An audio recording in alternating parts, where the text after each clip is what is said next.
Welcome to Conversations for the Amazon We Want. My name is Soraya, and in this episode, I'm talking to Verginia Wortel, an expert in sustainable forest management, forest policy, and climate-resilient ecosystems, head of the Forest Management Department at CELOS in Suriname, and member and author of the Science Panel for the Amazon. In this conversation, we will dive into Verginia's background and career and the uniqueness and importance of the Amazon in Suriname. Hello everyone! Welcome to another episode of Conversations for the Amazon We Want. My name is Sorayadebie Jhagroe and I'm a sustainability advocate from Suriname. I'm passionate about building more just, sustainable, and equitable futures that climate resilience is about, especially in the Amazon and the Caribbean. My work centers around the intersection of energy and environment, and I have had the opportunity to explore ways we can shape systems that work for both people and the planet. My background is in sustainable management of natural resources. Today, I have the honor of speaking with Verginia Wortel, who has been a researcher at Suriname's Center for Agricultural Research since 2007 and currently heads the Forest Management Department. With a background in environmental management and conservation biology, she is mainly interested in the ecology of forest ecosystems. By understanding the functioning of forest ecosystems and their responses to changing environmental and social conditions, she believes responsible management systems can be developed for the protection and sustainable use of forests. She works closely with Suriname's Forest Authority on policy development for sustainable forest management. She leads management of one of the world's oldest silvicultural experiments in Cabo, West Suriname, contributing to global research on forest dynamics and supporting national forest governance. Her interests include blue carbon ecosystems and enhancing community resilience through equitable climate finance. She actively promotes using research to inform policy. Verginia, welcome and thank you for being with us here today. Wow, thank you for this for the nice introduction and for inviting me here to talk about the Amazon. Thank you, Verginia. I will ask you some questions and I hope we can have a wonderful and great conversation. To start us off, could you tell us a bit more about your journey? What inspired you to become a scientist and what drew you specifically to environmental research and forest management? I guess it started back home. I come from what you can consider a rural area. My family has this agricultural land right along the Suriname River, and it was part of the plantation, Adrichem, and we grew many crops, different kinds of crops. And the first thing I remember, my introduction to how wonderful plants actually are and the value they have is when he told me one day, Virginia, chew on this leaf. It was from a plant, a family, I think it's family of a ginger species. It's called, the local name is sangrafu. And I chew on it and it had this very sour taste. And he kept saying, keep chewing, you don't have to swallow, just chew it. And it will make you strong. So that was my first introduction. And the second time was I would often get sick when I was little, and there was this elderly guy. We knew him as Oom Nel or Uncle Nel, he would say in English, and he would prepare this medicine for me to help alleviate this cough that I used to have, and that was my second time. In terms of the profession itself, I guess when you grow up in Suriname, in most families, if you would ask the kids or ask them what do you want to become, and the common things you would hear is to become a doctor, an analyst, a teacher, or a lawyer, and there was nothing about being a scientist. And for me, I made up my mind to become a dentist just because my eldest sister, she was a dental assistant, and I didn't know what else to become. I said, okay, and she pushed me in that direction. Okay, I'll become a dentist, and preparations were being made to go to the Netherlands. But then in high school, in my final year, the University of Suriname came to the high school, Lyceum 2, and they informed the students what possibilities there were, career possibilities. And there was this an instructor, chemistry, Mrs. Weesehage, and she introduced environmental science. And I didn't know, because I know that I had an affinity for the environment, clean environment, nature, etc. But I didn't know that you could have a profession in that section, in that area. So when I heard about that opportunity or that possibility, and I decided, okay, I'll be staying in Suriname and take my career in this.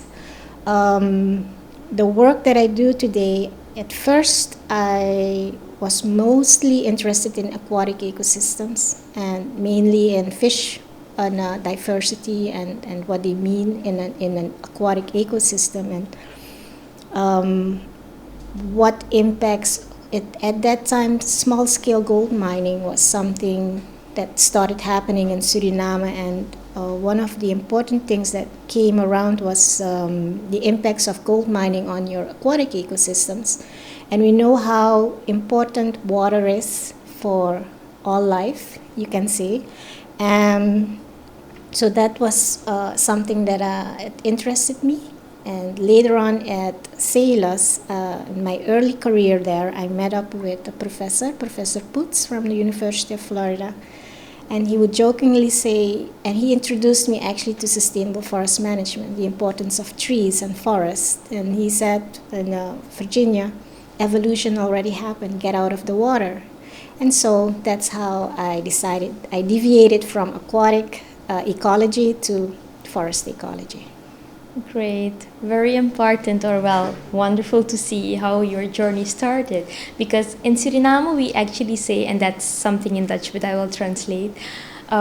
Je hebt het met een paplepel ingegoten gehad, right? Right. So you get it right after birth. It's something that gets with you from childhood, and you just grow up with it. So it's really very wonderful to see that you went through so many. Such a wonderful pathway, and that what you mentioned about the bitterness of medicines, I really remember that if you get medicines in Suriname from plants or medicinal herbs, it's very bitter, but you're sure that it's gonna help you go through it, right? Oh, okay, wonderful. So moving on to the next questions, you were mentioning about the aquatic research and gold mining. Could you tell us a little bit more about what you're currently working on, your current work? So at CELOS, there are two major research areas. You have the agricultural part and the forestry part. So I had the forest management department at the present, and our main focus is sustainable forest management. We manage one of the oldest silvicultural experiments in the world, and it's in West Suriname. It was established in 1978, and the purpose of that research was to see how can we harvest trees in a sustainable manner and get the maximum out of the forest without degrading the forest or being to have a negative impact on the surrounding forest.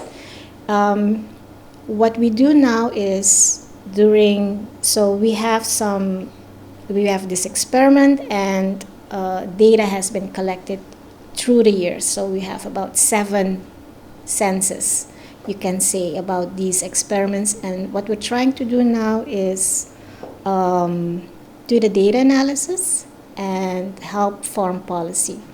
What we have in Suriname is you have the Forestry Service, SBB, and they monitor and control logging in Suriname. And it's not that we don't have an act, we have a Forestry Act with all these procedures, what to do and what not to do with our forests. And we have this code of practice. The code of practice is based on on the results that we have.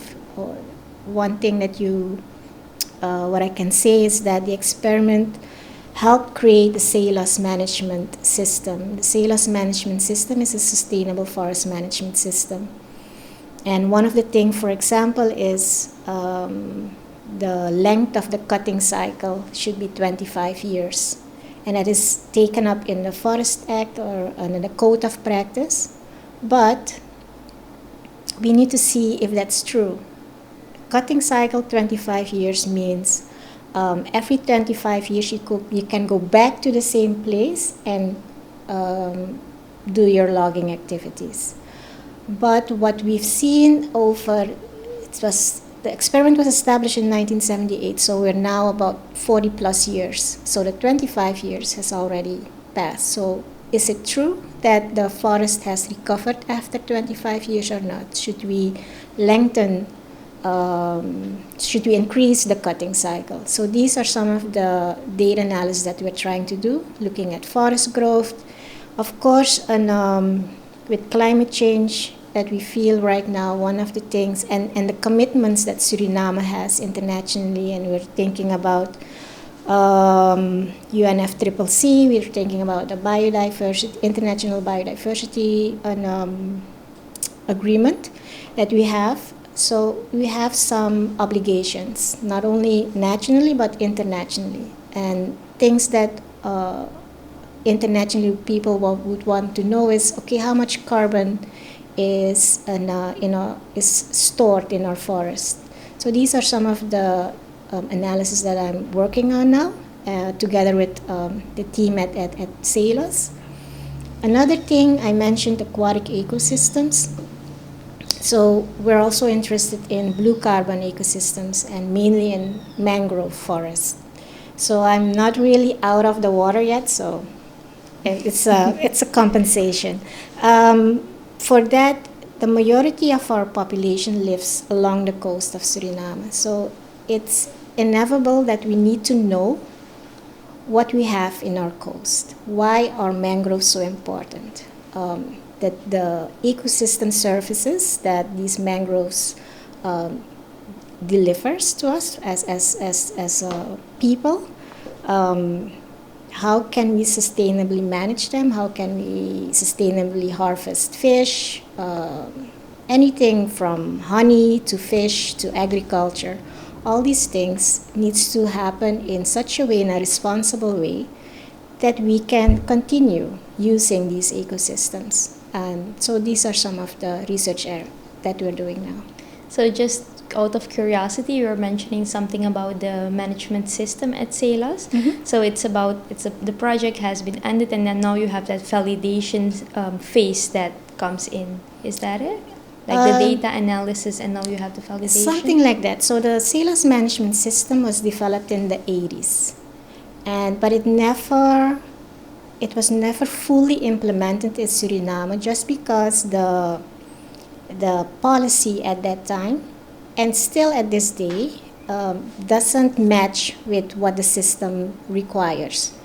This system was adapted, for example, in Brazil and other countries, and they improved that system they made it their own and improved it in another sustainable system. But with us, it stayed at that level. So what we're trying to do is evaluate if that system is still applicable for Suriname situation at this moment, and how can we improve it or adjust it, because technology doesn't and science doesn't stay still.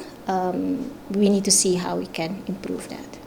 Wonderful to see how that has evolved and how it also has a connection with the other countries like Brazil you were mentioning. Okay, so you have been working at CELOS since 2007. It's been a long time. Yeah, almost 20 years. So looking back, how have your experiences shaped your perspective on science, policy, and community, especially in Suriname? Well, and what I've noticed, so when you just graduate from the university, you're very excited to give yourself to the work that you believe in. And one thing that you notice that science without community, you won't reach much, or you won't achieve much. You need people to help translate what you found into policy, and then need the people to implement what you've found out. So science for science is, I believe, is not valuable. At CELOS, what we do is applied scientific research, and that means we try to understand the system, and then if we notice real life or actual problems that communities face, we use that information to help develop sustainable management systems to solve that problem. So that's what applied scientific research means. So and trying to what we've noticed. So the first time we did science, we collected data, etc. But then we noticed, okay, at least what I noticed is that what's missing is the translation of the scientific results into such a language that everyone, the general public, can understand.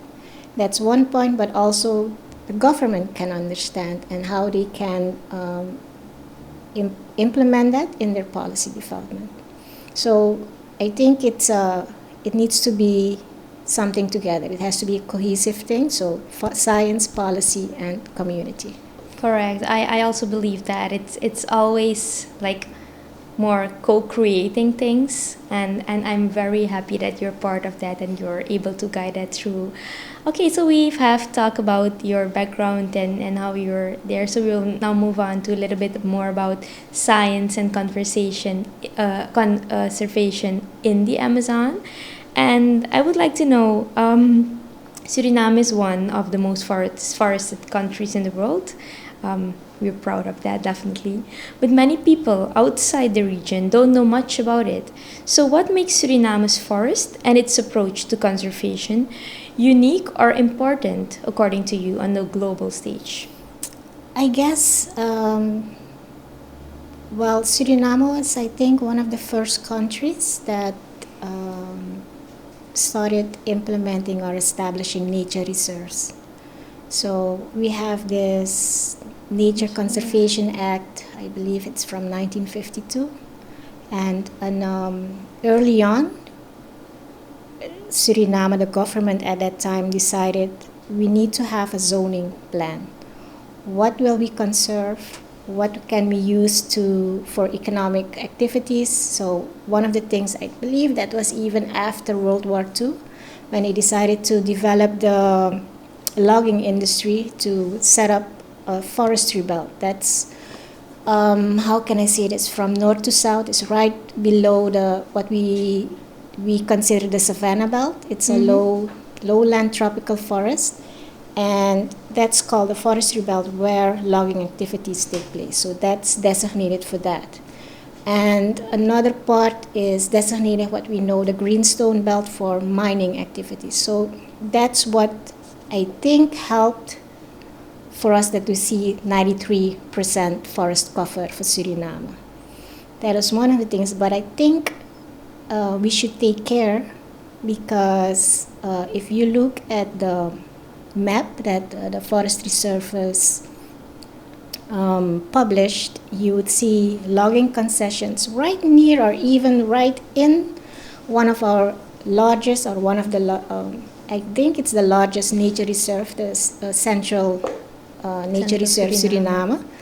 And you would see that the concession even overlaps. So we need to take care and monitor this closely, that we don't, and I say you have to practice what you preach. If you say and you have these commitments, then you should see it also on the ground. Yeah, very important. We need to maintain that status that we have at the global stage, definitely.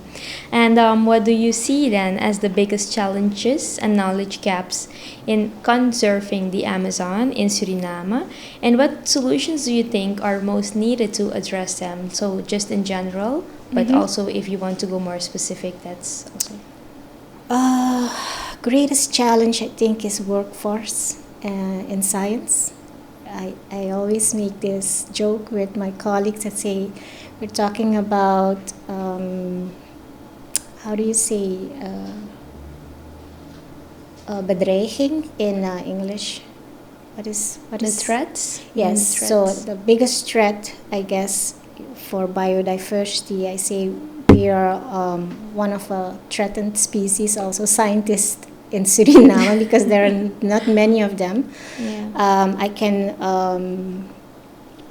say that that's one of the things. And if you look at our education system, the university, there is a lack of students who wants to do science and forestry, and it is still a bit unclear what the causes are for that. Because I remember colleagues from abroad came to Suriname and they were so surprised, and they say, 93% cover, and I would expect to see a whole battery of what you say scientists in forest, in ecology and biology, and no.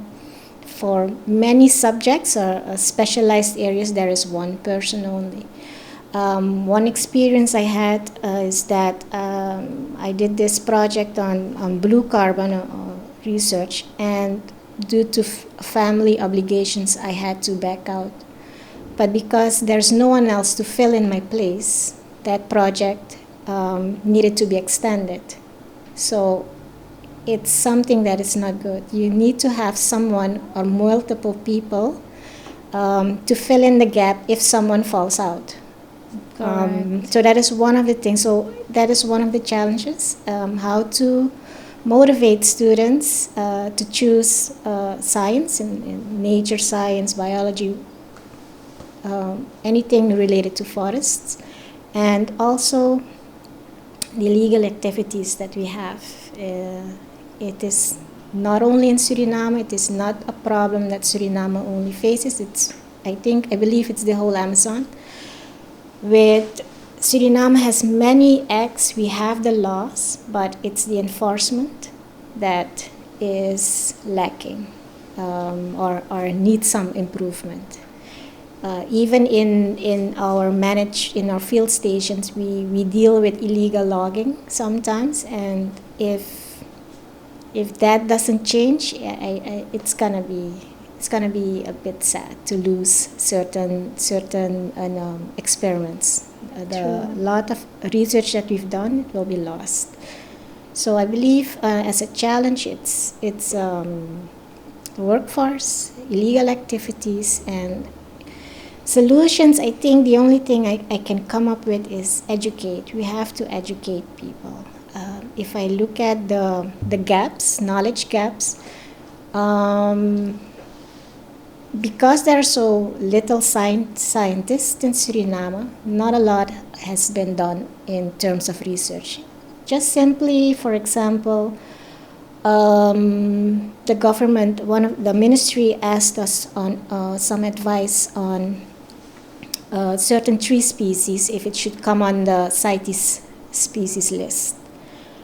But we could not give that advice because we don't have the research. The research hasn't been done on that specific tree species.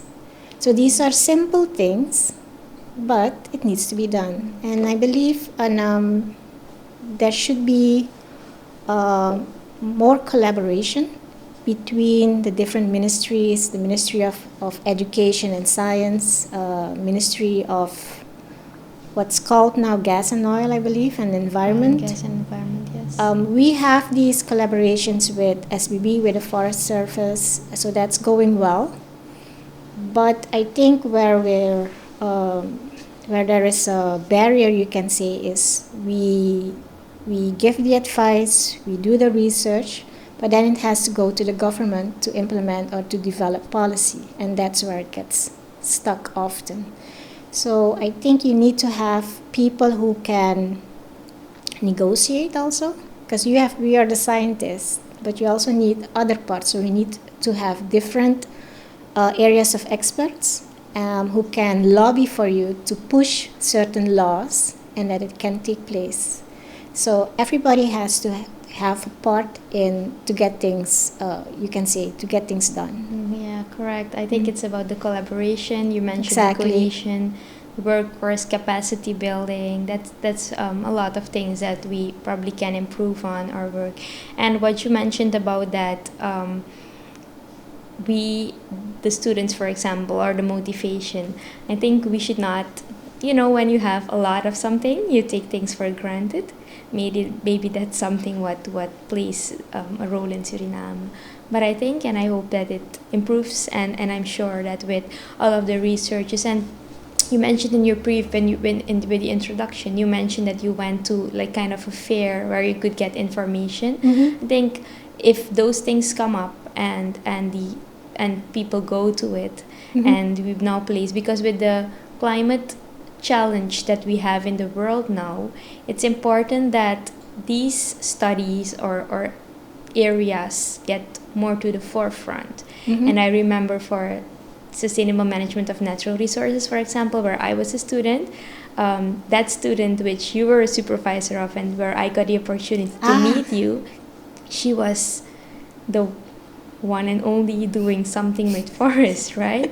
So I'm happy that you're very committed to all of this, and because sometimes people, as you mentioned, you're the only one heading that department. Some of those people do not are not always ready to supervise students and those kind of things. So thank you for that and your contribution in all of that.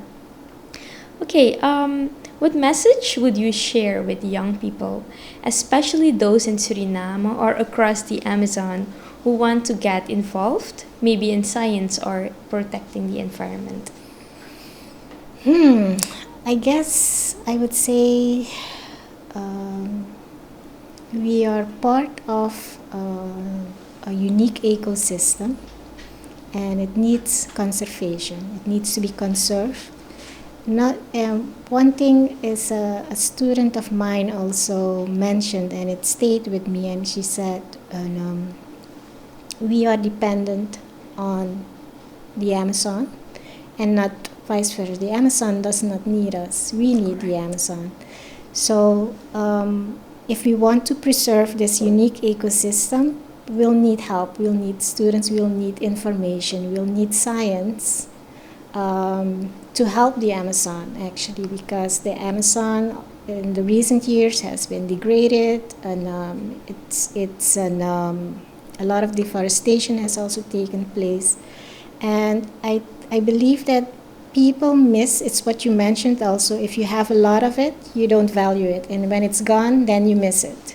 So before that takes place, let's try to keep it together, and I would say try to stay curious and ask questions, and take your time, because I had a group of students in the beginning of this year where we taught them about forest research methods, and they went into the forest without even standing still. Take a moment just to breathe it in, to take it in from, okay, that's a tree. If that tree could talk, what kind of stories would that tree tell me?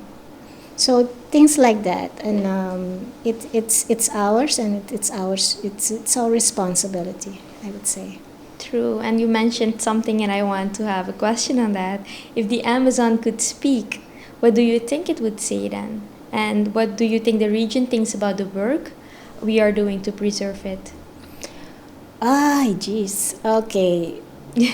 I feel a bit embarrassed if the Amazon would be a person and see, okay, how we treat the Amazon as a person. I don't think that we would like to be treated that way if we were two people talking. So I would say there are not many of us who value the Amazon, but there are people, and we will try our best to keep the Amazon as it is. Yeah, wonderful message. Thank you for that. So Virginia, if we talk about inspirations, etc., for new generations, if you could go back in time and talk to your 20-year-old Virginia, what would your advice be to her?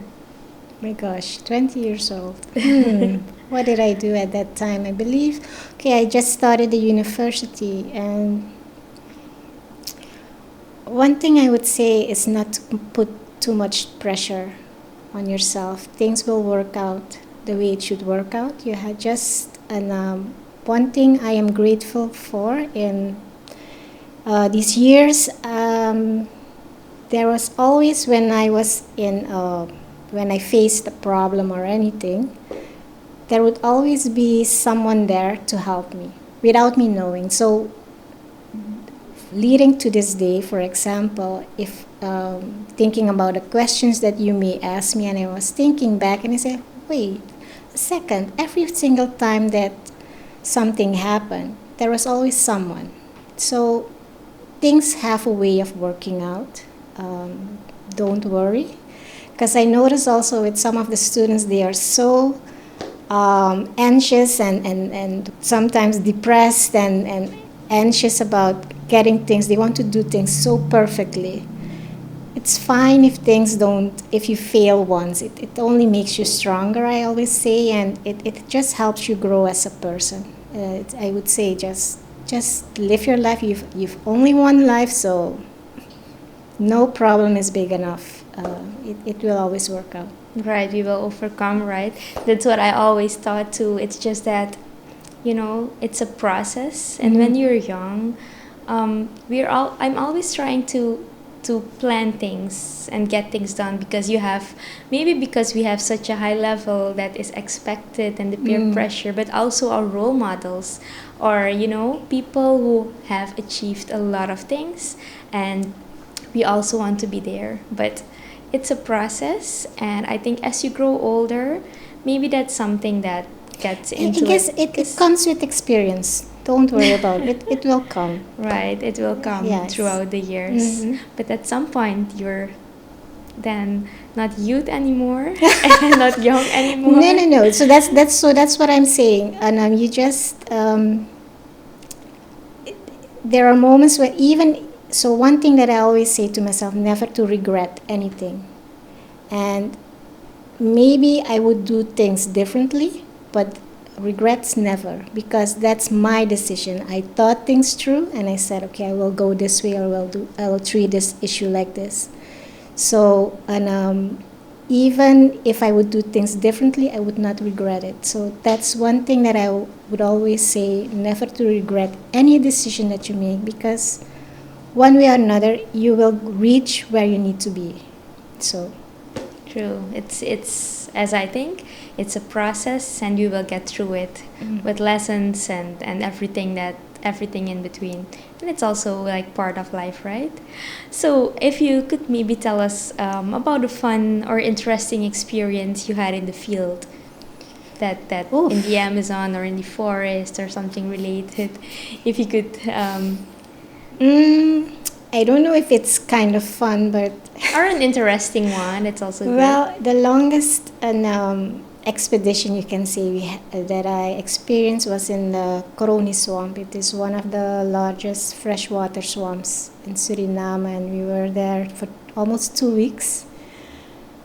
And one experience that I had, my responsibility was water quality and fish diversity. So one of the things that we needed to do, we need to use what we call a net to scoop up the fish. So 2 people, one on my side and you, and we would scoop across the, how do you say that? The ground, just across the ground. Yeah. Yes, the aquatic bed, and you would scoop and you would collect the fish.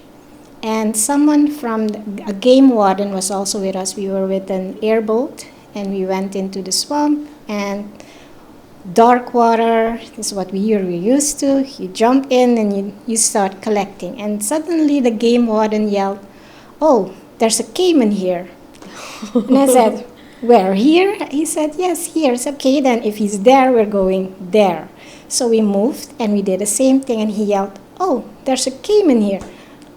And I thought to myself, what is this? Are we in the middle of caimans? And then, and I didn't see anything, and he said, "Okay, let's move here." And we did it.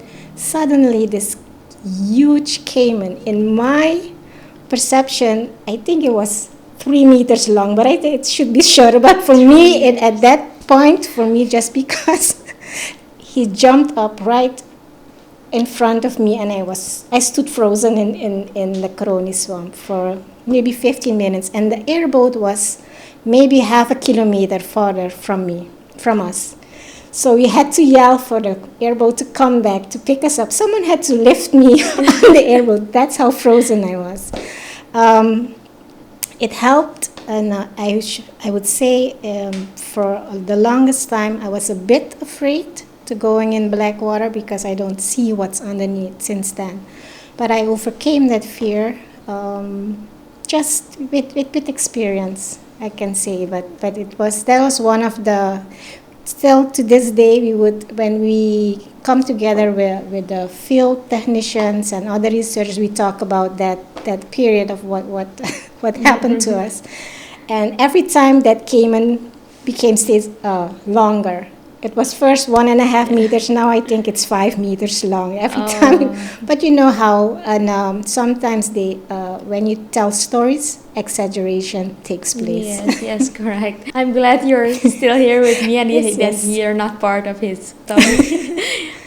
You also mentioned that lots of things, and we can see that it has a very close link and that everything is interconnected. And I think for us in Suriname, it's very important that we preserve all of that, we co-create things, we work together, and definitely for us as youth and the generation that is about to come, that we maybe not only look at opportunities and the challenges, because forest it's like a lot. The Amazon is something that's really dear to us, but we also can make an effort to, create an interest in all of that, and we do not take that for granted.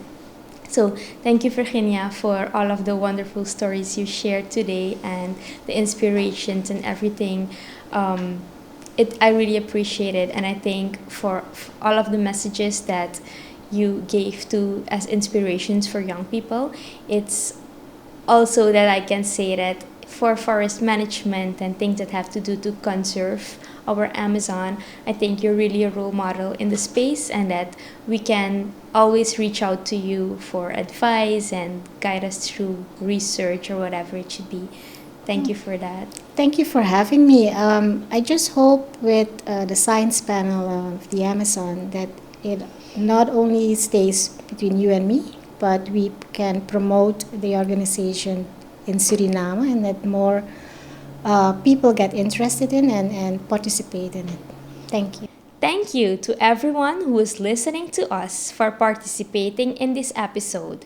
We invite you to follow us on social media and stay tuned for future episodes. Together, we will continue building the Amazon we want.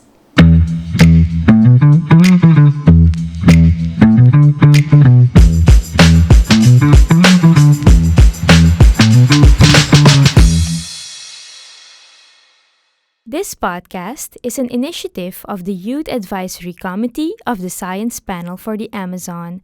The Science Panel for the Amazon benefits from the generous support of the Gordon and Betty Moore Foundation, the Charles Stewart Mott Foundation, and the World Bank, with financial support from the Global Environment Facility.